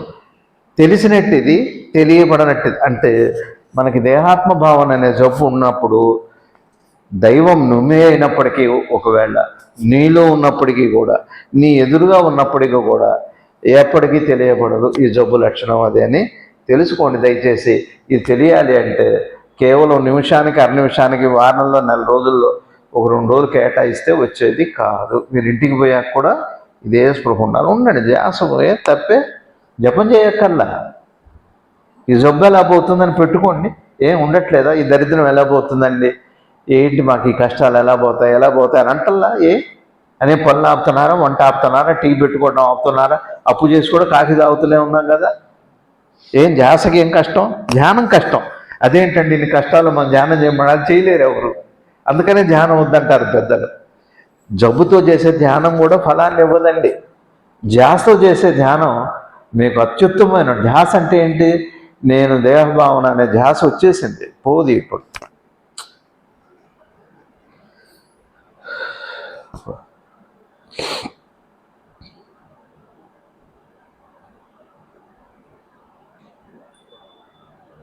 అర్థమైందా? మీకు అర్థమైందా? అనిత గారు మీకు అర్థం ఏం ఫాలో అయ్యారు చెప్పండి. ఇవాళ ఎసెన్స్ ఏంటి? ఇవాళ ఏమర్థమైంది ఒక్క మాటలో చెప్పండి. మేము చెప్పవండి, సత్యాన్ని బయట చెప్పకూడదు. అంటే ఏం ప్రమాదం. ఇది 1 గంటకో 1 కాసేపటికో ఏది కాదు, 24 గంటలు చేస్తేనే, ధ్యాస మారితేనే ధ్యానం వశమవుతుంది, దైవం కూడా అనుగ్రహం కలుగుతుందన్న విషయం. కాబట్టి ఇక్కడికి వెళ్ళాక ముందు ఆచరణలో కూడా కొంతవరకు ప్రయత్నం జరగాలి. చిన్న చిన్నవి ఉంటాయి ఇంట్లో అన్నాక. ఇక భార్యాభర్తలు అన్నాక అనుకోకుండా ఉంటామా? అరిచి కోపం పోవటానికి. ఇక భార్యాభర్తలు అన్నాక అనుకోకుండా పోతుంది, కోపం పోతుంది, పెట్టుకోకూడదు. మరి ఈ జబ్బు లక్షణమేమో పెట్టుకుంటుంది. ఏం చేస్తాం? అందరితో పెట్టుకుంటాం. ఈ జబ్బు లక్షణమే అది. అహంకారం, సత్య అహంకారం. మనకి కాస్త డబ్బు వస్తే చాలా అయిపోయి, ఎవ్వరు కనపడదు. చిన్న లేదు, పెద్ద లేదు. అదే చెప్పాం మన వాళ్ళకి సాష్టాంగ నమస్కారం అంటే ఒక క్షణకాలమైన ఆ స్మృతి పోతుంది, దేహస్మృతి. కానీ ఆ గురువు పాదాలు అంత గొప్పవి అని చెబుతారు పెద్దలు. సరే, నమస్కారం, థ్యాంక్ యూ. కొంచెం లేట్ అయింది. దేహ తాదాత్మ్యత ఎప్పుడైతే వస్తుందో అప్పుడే మీరు విడిపోతున్నారు, అదే పెద్ద వైరస్, అదే పెద్ద జబ్బు అన్నారు విషయం. నాకు తెలిసేది అప్రయత్నంగా దేహ తాదాత్మ్యత జరుగుతుంది. వెనక నుంచి లేవగానే నా ప్రయత్నంతో లేకుండా, అలాగే అప్రయత్నంగా ఆత్మతో కూడా ఆధ్యాత్మికత అనేది కూడా. ఇప్పుడు ఒక మాట అండి, మీరు అజ్ఞానం అనండి. నమస్కారం శ్రీనివాస్ గారు. శ్రీ శివానంద గురుభ్యో నమః. ఆంజనేయ పరబ్రహ్మణే నమః. ఆత్మబంధువులు, ఆత్మస్వరూపులందరికీ నమస్కారం. ఓం నమో భగవతే శ్రీ శివానంద. ఇప్పుడు అజ్ఞానం అండి, ఏదన్నా అనండి, ఇంక ఏదైనా అంటానికి ఏం లేదు. అజ్ఞానం ఒకటి వచ్చాక ఇక ఏదన్నా వస్తాయి. అయితే ఇప్పుడు అప్రయత్నంగా మెలకు వస్తుంది, అప్రయత్నంగా నిద్రపడుతుంది కదా. అట్లానే అప్రయత్నంగా ఈ సృష్టి కూడా సహజంగాలోనే సృష్టి స్థితి లయాలనే కార్యక్రమం కూడా అది సంకల్పంతో వచ్చినవి కాదంటారు. అలా వచ్చినాయి, శూన్యంలో నుంచి వచ్చింది. ఇంతవరకు బాగు. సరే, ఇప్పుడు యువతలకు వచ్చిన తర్వాత అప్రయత్నము అని అన్నాగానే ఇప్పుడు ప్రయత్నం ఎందుకు వచ్చింది అంటే ఒక బాధ వచ్చింది, ఒక దుఃఖం వచ్చింది, ఇవన్నీ వచ్చినాయి. వచ్చేటప్పటికి తర్వాత ఒక అసమానతగా ఉంది, ఒక వైవిధ్యం ఉంది, ద్వైతం ఉంది. ఇవన్నీ ఉండేటప్పటికి మనసు సహజంగా ప్రశ్నించడం అలవాటు. ఎందుకు ఇలా ఉంది అని పిల్లాడు కూడా అడుగుతాడు. అందుకని సహజత్వాన్ని చూడటానికి అసహజత్వమే ప్రేరణ కారణం. అసహజత్వాన్ని చూడాలి ఉండటం వల్లనే సహజత్వం వైపు చూడాలనే ఒక ప్రయత్నం వస్తుంది. ప్రయత్నానికి కారణం అది అసహజత్వం, ప్రయత్నం. అప్రయత్నాన్ని చూడటానికి ప్రయత్నమే కదా అప్రయత్నాన్ని. అందుకని అప్రయత్నం అంతా సహజము, ప్రయత్నం అంతా కూడా అసహజం. అసహజం అంటూ కూడా ఏమీ లేదు. ఇదంతా కూడా సృష్టి కార్యం, సృష్టిలో ఉండే వివిధ అంశాలు. ఇప్పుడు సృష్టిలో చూడండి, జీవనం ఉంది, సృష్టిలో జ్ఞానం ఉంది, సృష్టిలో విజ్ఞానం ఉంది, సృష్టిలో దుఃఖం ఉంది, సృష్టిలో సంతోషం ఉంది, అలానే వైవిధ్యం ఉంది. ఇది అన్నమాట. అందుకని మనసు ఎప్పుడు కూడా సహజ సిద్ధంగా ఆనంద స్వరూపం. ఈ ఆనందాన్ని నిద్రలో అనుభవిస్తాం మనం. అప్రయత్నంగా వచ్చిన నిద్రలో ఆనందాన్ని అనుభవిస్తాం. అప్రయత్నంగా మెలుగు వచ్చింది, అప్రయత్నంగా మెలుగు వచ్చిన తర్వాత జీవనంలో సుఖాన్ని అనుభవిస్తాం, సంతోషాన్ని అనుభవిస్తాం. కానీ ఈ సృష్టిలో కాలంలో కదిలిపోయేటప్పటికి సుఖము సంతోషం ఉండట్లేదు. వెంటనే దుఃఖస్పరిశ అనుభవంలోకి వస్తుంది. కానీ సహజంగా మన స్వరూపమేమో ఆనందము, పొందిన సంతోషము ప్రశ్నిస్తుంది. అసలు దుఃఖం ఎందుకు ఉండాలి, దుఃఖం అంటే ఏమిటి, సంతోషం అంటే ఏమిటి. సంతోషం అనగానే వచ్చిపోయే సంతోషాన్ని చూసే ప్రయత్నంలో స్వరూపమైన ఆనందాన్ని కనుగొంటాడు. వచ్చిపోయే సంతోషము కాలం యొక్క స్వరూపము, గతం యొక్క స్వరూపము, గత స్పరిశ. అందుకని మనసుకి గ్రహింపు, మనసుకి అనుభవము, మనసుకి అనుభూతి అని ఉన్నాయి. మనసుకి గ్రహింపు అంటే, గ్రహింపులో ఏమున్నాయి? గ్రహింపు అంటే ఆశాంతము ఉంది, ఆశాంతంలో మళ్ళా అనుభవము ఉంది, అనుభవంలో ఏమున్నాయి? సుఖము దుఃఖము ఉంది, అనుభవంలో పగలు రాత్రి ఉంది, జనన మరణాలు ఉన్నాయి. ఇవన్నీ అనుభవంలో భాగం. ఇక అనుభూతికి వస్తే అనుభూతిలో సంతోషం ఉంది, దుఃఖం ఉంది. ఈ రెండే మళ్ళీ అనుభూతులు. ఇదంతా కలిపి మనసు అని పేరు. మనసుకి ఇవన్నీ సహజమే. అయితే మనసులో ఉన్న గ్రహింపు తన త్రివిధావస్థల్లో జాగురు స్వప్న సుషుప్తుల్లో నిద్రలో కేవల సుఖాన్ని శాంతిని అనుభవించిన మనసు గత క్షణంలో దేహంతో, అంటే దేహము అనే జీవనం అనే ఒక ప్రయాణంలో గత స్పర్శే కదా అది. అప్పుడు ఏమవుతుంది అంటే ఆనందము గతం అయిపోయేటప్పటికి అనుభవపరుడు వస్తాడు. దేహం కలిసిన తర్వాత ఎప్పుడు కూడా వర్తమానము ఒక ఉపాధితో చేరి అనుభవపరుడవుతాడు. గ్రహణం ఎప్పుడూ కూడా ఉపాధితో చేరి గ్రహణపరుడవుతాడు. దాన్నే అనుభవపరుడు అంటాం. అనుభవమేమో మనసుది, అనుభూతి మనసుది. అనుభవపరుడు అనేది దేహంతో తాజాత్మత, దేహంతో కలయిత వచ్చిన తర్వాత అనుభవపరుడు అని ఒక ఒకటేమో ఎగ్జిస్టెన్స్, ఇంకోటేమో ఎంటిటీ, ఈ రెండు వస్తాయి. అయితే ఒక ఆనందాన్ని నిద్రలో అనుభవించిన తర్వాత స్వరూపం. జనరల్గా మనకి ఏది సహజమో దాన్ని కోరటమే సహజం. అయితే సహజమైందేమో ఆనందము. అనుభవంలో నుంచి వచ్చిన అనుభూతికి సంతోషం అని పేరు, కదిలిపోయేది కాబట్టి. అయితే ఆనందం మన సహజ స్వరూపం కదా, దానిలో లవలేశమే సంతోషం, లేశం మాత్రమే. ఎందుకు? అది భౌతిక ప్రపంచం మీద, కాలం మీద ఆధారపడేది సంతోషం, అందుకని నిలబడట్లేదు. కానీ స్వరూపమేమో ఆనందము, అనుభూతి ఏమో సంతోషం అయిపోయింది. అందుకని ఆనందాన్ని అనుభవించేంత వరకు మనసు స్వరూపం ఆనందం కాబట్టి సంతోషంతో సరిపెట్టుకోదు, దుఃఖంతో ముడిపెట్టుకోదు. అందుకని ఈ ప్రశ్న వస్తుంది, ప్రయత్నము ఎందుకు వచ్చింది, ఎందుకు మరి అప్రయత్నంగా వచ్చింది అంటే, ఇవి కూడా అనుభవము, అనుభూతి కూడా సృష్టిలో భాగాలు, కాలంలో భాగాలు. అనుభవము, అనుభూతి కాలంలో భాగం, ఆనందము సహజ స్వరూపంలో భాగం. స్వరూపంలో భాగము స్వరూపాన్ని కోరుకుంటుంది, తన సహజాన్ని కోరుకుంటుంది. అయితే మరి స్వరూపమును ఎందుకు అంటున్నారు మీరు అని అంటారు. అందరిది ఒకటే, ఏదైతే సత్యమో అని అంటారు దాన్ని. సత్యము అంటే నిద్ర ఆనందం చూడండి, సకల జీవరాశిది ఒకటే అనుభూతి, ఎవరిదైనా అదే అనుభూతి, ఎప్పటికీ ఒకటే అనుభూతి, ఎప్పుడైనా అదే అనుభూతి, సర్వకాల సర్వావస్థల్లో నిద్రలో అదే అనుభూతి, దాన్ని సత్యము అన్నారు. ఎప్పుడు మారంది ఏదైతే ఉందో మారని దాన్ని సత్యము అని, మారిన దాన్ని కాలము అని, మారిన దాన్ని అసహజము అనం. సృష్టి అంటాం దాన్ని, మార్పు ఉన్నదాన్నే సృష్టి అంటాం. అంటే సృష్టి అంటే కాలాలు ఉన్నవి, గుణాలు ఉన్నవి అని, దాన్ని సృష్టి అంటారు. కాబట్టి సహజ స్వరూపాన్ని అందరూ కోరుకుంటారు. సంతోషం కోరటం అందరూ ఎందుకు అంటే, ఆనందం యొక్క ఒక పరోక్ష అనుభూతి, అది ప్రత్యక్ష అనుభూతి కాదు. అందుకోసమే ప్రశ్న వచ్చింది. జ్ఞానం అనే ఉద్దేశం కూడా అందుకే వచ్చింది. అర్థమైందా? మనసుకుండే గ్రహింపు శక్తి అనుభవంగా మారి, అనుభవం అనుభూతిగా మారిన తర్వాత, అనుభూతిని ఉపాధి ద్వారా వ్యక్తం చేసే సమయంలో అనుభవపరుడు అనే ఒక లేని, అంటే భావంగా కనపడే ఒక స్థితి మాత్రమే, కానీ దానికి నిజంగా ఒక ఉనికి లేదు. ఉనికి దేనికి ఉందంటే స్వరూపానికే ఉంది. అందుకోసం ఈ ప్రయాణం ఏర్పడది. ఇప్పుడు ఏంటి మీ అనుమానం? ఇంకా నాకు ఇంకా చివరి వరకు ఉన్న అనుమానం ఏంటంటే, అప్రయత్నంగా నివరిస్తుంది, అప్రయత్నంగానే జరుగుతున్నాయన్నీ కూడా సహజమా అసహజమా అన్న దాని గురించి మీరు చెప్పారు. అప్రయత్నంగా ఆత్మానుభూతి కలగట్లేదు. అదే ఒక మాట చెబుతున్నాను.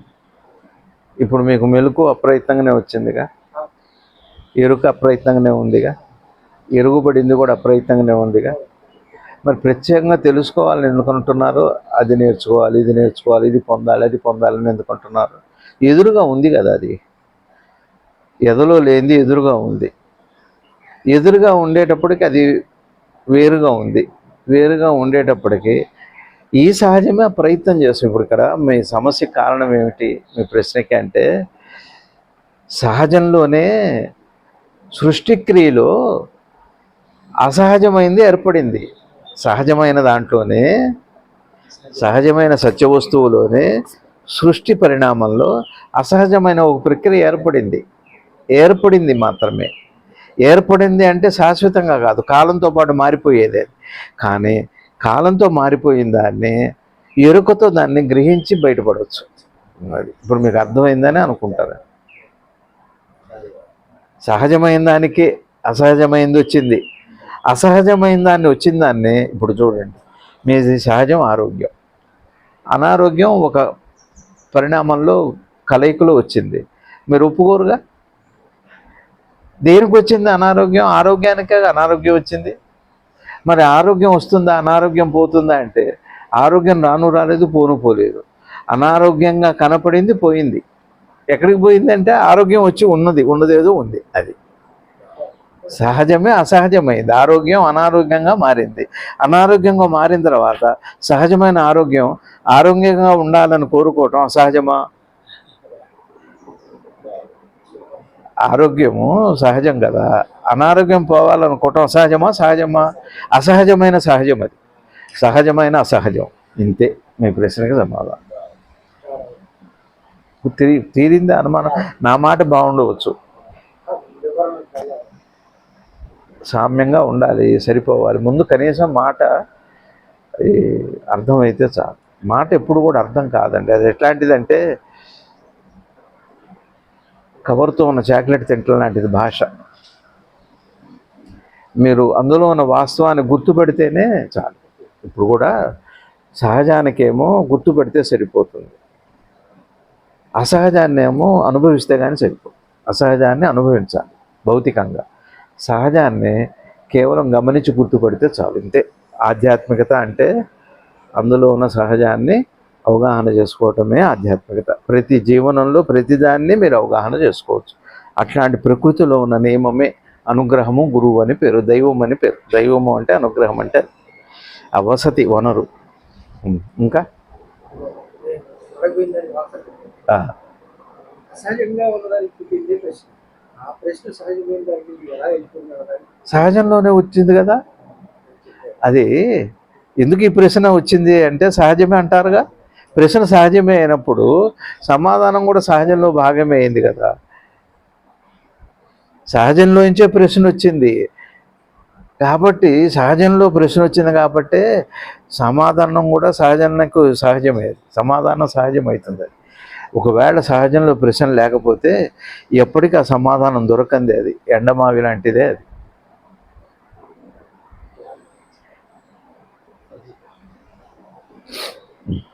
ఇంకా చెప్పండి శివు.